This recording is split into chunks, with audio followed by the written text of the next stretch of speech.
ভাইরাসটা কতটা মারাত্মক যে তৃণমূলটাকে একবেলার মধ্যে একেবারে খণ্ড খণ্ড করে দিল? না, তার আগে আমি একটা ব্যাপারে একটু আপত্তি জানাবো, যে আমাদেরকে বিদ্রোহী বিধায়ক কেন বলা হচ্ছে? আমরা বিধানসভায় স্বীকৃতি পেয়েছি অ্যাজ প্রিন্সিপাল অপোজিশন, তো আমরাই তো তৃণমূল কংগ্রেস। যারা আসেনি তাদেরকে বিদ্রোহী বলুন, আমাদের নয়। আমরা এই কারণেই বলছি, কারণ আপনারাই তো প্রথম অভিষেক বন্দ্যোপাধ্যায়ের বিরুদ্ধে বিদ্রোহটা ঘোষণা করেছিলেন। নিশ্চিতভাবে সেই অ্যাঙ্গেল থেকে বললে ঠিক আছে, কিন্তু আমরা অলরেডি স্বীকৃতি পেয়ে গেছি বিধানসভায় যে আমরাই প্রিন্সিপাল অপোজিশন, এবং প্রিন্সিপাল অপোজিশন হিসেবেই আমরা সেখানে কাজ করে যাচ্ছি। সেই জন্যই আপনাকে আমি এই শব্দবন্ধনে আপত্তিটা জানালাম। ঠিক আছে, বাকি কথায় ঢোকা যাক। এই মানে আপত্তিটা কেন, মানে এই বিদ্রোহটা আপনারা কেন ঘোষণা করেছিলেন? মানে এই ভাইরাসটা কতটা ক্ষতি করে দিল দলটা, এই ভাইপো ভাইরাস? দেখুন, একটা দল তৃণমূল কংগ্রেস, আপনাকে যেতে হবে এর শুরু থেকে, যখন থেকে দলটা গঠন হয়েছিল। মমতা বন্দ্যোপাধ্যায় দীর্ঘমেয়াদী লড়াইয়ের ইতিহাস রয়েছে। তিনি একজন ফায়ার ব্র্যান্ড নেত্রী হিসেবে নিজেকে বিভিন্ন সময় প্রমাণ করেছেন, এটা কোনো অস্বীকার করার জায়গা নেই। এবং তিনি যুব কংগ্রেসের নেত্রী ছিলেন, নেতৃত্ব দিয়েছেন। একটা সময় বামফ্রন্টের বিরুদ্ধে তিনি লড়াইটাকে যেই পর্যায়ে নিয়ে গেছিলেন, সেটা কেউ অস্বীকার করতে পারবে না। যে বিরোধী বলতে যেটা বোঝায়, সেটা মমতা বন্দ্যোপাধ্যায় নিশ্চিতভাবে সেটাকে স্থাপন করেছিলেন বাংলার মাটিতে। এবং পরবর্তীকালে 98 সালে যখন তৃণমূল কংগ্রেস গঠন হয়, তৃণমূল কংগ্রেসটা কিন্তু গঠন হয়েছিল যে যারা কংগ্রেসে ছিল, কংগ্রেসে থেকে যারা লড়াই করতে পারছিল না বামফ্রন্টের সাথে, যারা চাইছিল যে রাজ্যে একটা পরিবর্তন আসুক, কিন্তু সেই পরিবর্তন আসার জন্য সেই সুযোগগুলো পাচ্ছিল না লড়াইয়ের, তারা মমতা বন্দ্যোপাধ্যায়ের দিকে চলে যায়। এবং পরবর্তীকালে মমতা বন্দ্যোপাধ্যায়ের গঠন করা তৃণমূল কংগ্রেস সেটাই প্রধান বিরোধী হয়ে ওঠে। দীর্ঘমেয়াদী একটা লড়াই, সংঘর্ষ, আত্মবলিদান, সেখানে বহু মানুষের প্রাণ গেছে, লড়াই করেছে আত্মত্যাগ করে 2011-তে সরকারটা গঠন হলো। 2011 যখন সরকার গঠন হয়, তখন কিন্তু মানুষের বহু এক্সপেকটেশন নিয়ে সরকার গঠন হলো। এবং আপনি যদি দেখেন যে সরকার গঠন হওয়ার পরে মা মাটি মানুষের সরকার, এটা মানুষের কাছে খুব পপুলার হতে শুরু করলো। মমতা বন্দ্যোপাধ্যায় রাজ্যের মুখ্যমন্ত্রী, তিনি সরকারকে পরিচালনা করছেন, সব ঠিক ছিল। কিন্তু যুব তৃণমূল কংগ্রেসের কাউন্টার হয়ে উঠল যুবা তৃণমূল কংগ্রেস। এটা কিন্তু সূত্রপাত সেখান থেকে। যদি তার পরিবারের দিন আগে, মানে তো তাহলে 2021 সালের আগের কথা আপনি বলছেন? আমি 2011-র কথা বলছি আপনাকে। আচ্ছা, আপনাকে পুরো বিষয়টা জানতে হবে যে 2011-তে ক্ষমতায় এলো। সেই ক্ষমতায় তৃণমূল কংগ্রেস আসার জন্য বহু মমতা বন্দ্যোপাধ্যায় ফেস ছিলেন, কিন্তু তার সাথে তো বহু নেতৃত্ব, তাদের সেই লড়াই, এবং এটা একটা কালেকটিভ ব্যাপার ছিল, যেখানে সবাই সবার মতো লড়াই করে মমতা বন্দ্যোপাধ্যায় লিডার হিসেবে ছিলেন, তিনি মুখ ছিলেন, সরকারটি গঠন হলো। ফরম্যাটটা কী ছিল? মাদার তৃণমূল কংগ্রেস, যুব তৃণমূল কংগ্রেস, আর বাকি মহিলা তৃণমূল কংগ্রেস বা বাকি আপনার শাখা সংগঠন।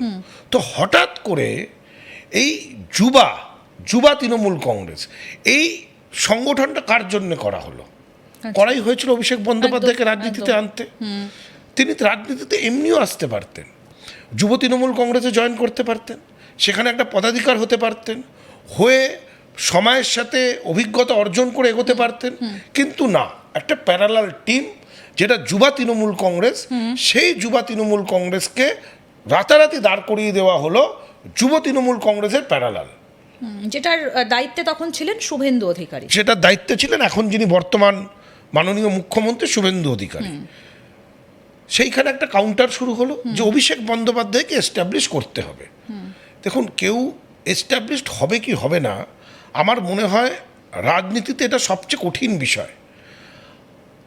একজন লয়ার বা একজন ডক্টর, তার হয়তো সন্তান সেই সেম প্রফেশনে গেল, একজন লয়ার, তার হয়তো ফার্ম রয়েছে, সেই ফার্মে সে জয়েন করলো, এবং তার মধ্যে দিয়ে এলএম থাকে, সে এগিয়ে যাবে। একইভাবে রাজনীতিতে পরিবার সূত্রে আপনি রাজনীতিতে এন্ট্রি নিতে পারেন, কিন্তু আপনি রাজনীতিতে এস্টাবলিশড হবেন কি না, সেটা তো পুরোপুরি নির্ভর করবে জনগণের ওপরে, মানুষের ওপরে তারা আপনাকে গ্রহণ করছে কি না।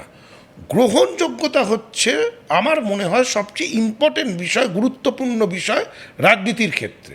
কিন্তু যেইভাবে অভিষেক বন্দ্যোপাধ্যায়কে একদম হেলিকপ্টারে করে রাজনীতিতে নামানো হলো, একদম মাথার উপরে বসিয়ে দেওয়া হলো, কোনো অভিজ্ঞতাই অর্জন করতে পারল না। তাহলে কি হতো, মানে কালীঘাটের অন্দরে অভিষেক বন্দ্যোপাধ্যায়কে আনতে হলো কেন? মমতা বন্দ্যোপাধ্যায় কি কারুর ওপর ভরসা রাখতে পারছিলেন না? দেখুন, মমতা বন্দ্যোপাধ্যায় হয়তো ভেবেছিলেন যে তার পরিবারের কেউ একজন রাজনীতিতে আসুক, এই ভাবনাতে কোনো অসুবিধে নেই, সেটা আসতেই পারে। অনেকেরই পরিবারের মানুষজন রাজনীতিতে আসে, কিন্তু এলো আর সে লিডার হয়ে গেল, এটা হতে পারে না। তাকে নিজেকে প্রমাণ করে ধাপে ধাপে এগিয়ে লিডার হতে হবে।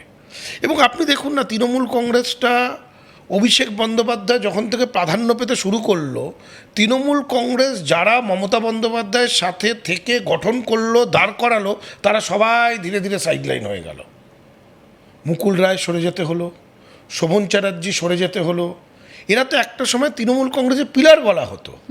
নবীন বনাম প্রবীণ দ্বন্দ্বর কথা আপনি বলছেন। নবীন বনাম প্রবীণ নাম, এখানে অবজেক্টিভটাই ছিল যে অভিষেক বন্দ্যোপাধ্যায়কে এস্টাবলিশ করতে হবে। নবীন বনাম প্রবীণ দ্বন্দ্ব থাকবে, আবার নবীন প্রবীণের সমন্বয় ঘটিয়ে আপনার দল মজবুত হবে, সংগঠন মজবুত হবে, এটাও হয়। কারণ দুজনের তো দৃষ্টিভঙ্গি আলাদা। কথা যদি আপনাকে জিজ্ঞেস করি, সেটা হচ্ছে এই যে ঋতব্রত পন্থী তৃণমূল তো আজকে আমরা বলছি, বা সন্দীপন সাহা পন্থী তৃণমূল তো আজকে আমরা বলছি। না, এটা আমরা কোনো পন্থী তৃণমূল নয়, আমরা যেহেতু ভাগ হয়ে গেছে, আপনি উপদল, আমরাই তৃণমূল। কিন্তু যখন ঋতব্রত ব্যানার্জিকে বহিষ্কার করা হলো সিপিএম থেকে, তখন তো অভিষেক ব্যানার্জির হাত ধরেই তিনি তৃণমূল কংগ্রেসে এসেছিলেন, এবং নিশ্চিতভাবে। শোনা যায় যে আপনিও অভিষেক বন্দ্যোপাধ্যায়ের অত্যন্ত ঘনিষ্ঠ ছিলেন। আমার অভিষেক বন্দ্যোপাধ্যায়ের সাথে এত বছর রাজনৈতিক জীবনে খালি একবার ফেস টু ফেস কথা হয়েছে। আচ্ছা, তার বাইরে আর কোনোদিন ওনার সাথে আমার ফেস টু ফেস কথাও হয়। তাহলে এই কথাটা, কারণ আমাদের তো অনেক কিছু মানে আমরা যেটা শুনি, আমি যুব তৃণমূল কংগ্রেস করেছিলাম যখন বর্তমান মুখ্যমন্ত্রী, তখন তিনি যুব তৃণমূল কংগ্রেসের সভাপতি ছিলেন, তখন আমি সাধারণ সম্পাদক ছিলাম। আচ্ছা, তারপরে আমি যুব তৃণমূল কংগ্রেস করিনি। আচ্ছা, পরে আমি কলকাতা কর্পোরেশনের পৌর প্রতিনিধি হই, এবং তারপর থেকে আমি মাদার তৃণমূল কংগ্রেস করেছি। আমি অনেক কম বয়সে ব্লক প্রেসিডেন্ট হয়েছি। আচ্ছা। তো যুব এই দ্বন্দ্বে আমাকে পড়তে হয়নি, আমি বেরিয়ে এসে। আপনার সাথে অভিষেক ব্যানার্জির সম্পর্কটা তাহলে কেমন ছিল?